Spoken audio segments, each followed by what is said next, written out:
From Amateur Radio Newsline Report number 2176, these are the Ham Nation headlines for Wednesday, July 17th, 2019.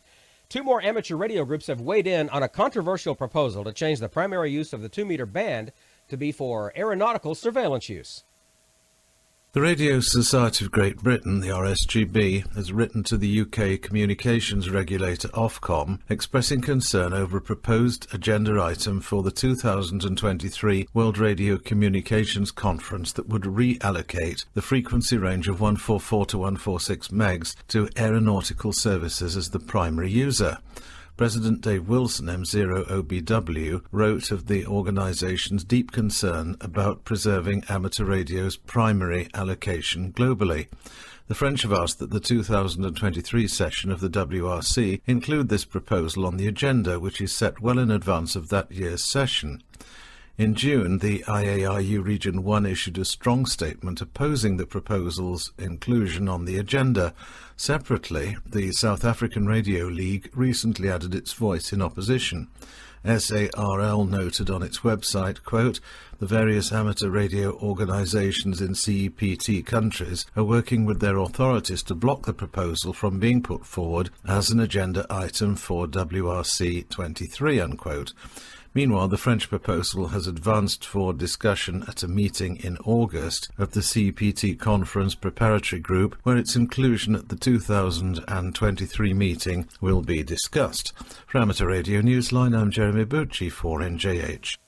Thinking of activating someplace off the beaten path or working a D-expedition you haven't worked before? Here's an interesting suggestion. D-expeditions are now possible in Iran. The first location being made available to amateur radio operators is Shahpur Citadel in Shahamahal and Bakhtiari province. In making the announcement, the Communications Regulatory Authority and Persian Amateur Radio Club are hoping to generate interest in other similarly famous sites throughout Iran.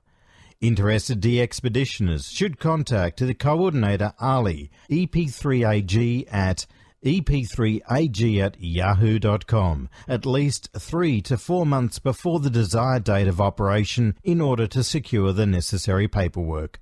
For Amateur Radio Newsline, I'm Robert Broomhead, VK3DN. It seems everyone's wanting to celebrate the 50th anniversary of the moon landing and moonwalk, but perhaps no one more than some hams who worked on the lunar module for the Apollo mission.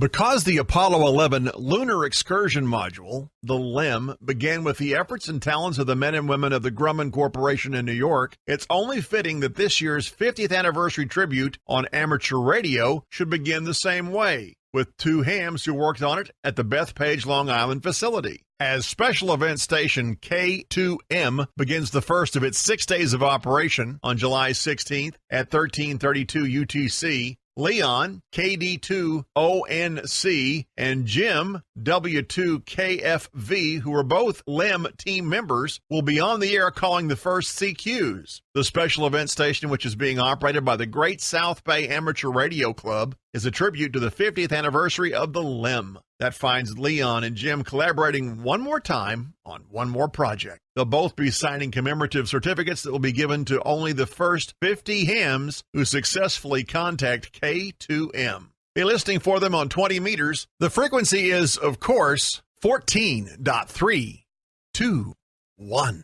For Amateur Radio Newsline, I'm Mike Askins, KE5CXP. And that's all from the Amateur Radio Newsline, your independent source for amateur radio news for 4 decades and counting at arnewsline.org. With Jeremy Boot, G4NJH, Robert Broomhead, VK3DN, Mike Askins, KE5CXP, Karen Eve Murray, KD2GUT at the news desk in New York, and our news team across the globe. I'm Don Wellbanks, AE5DW73. We'll see you next time here on Ham Nation.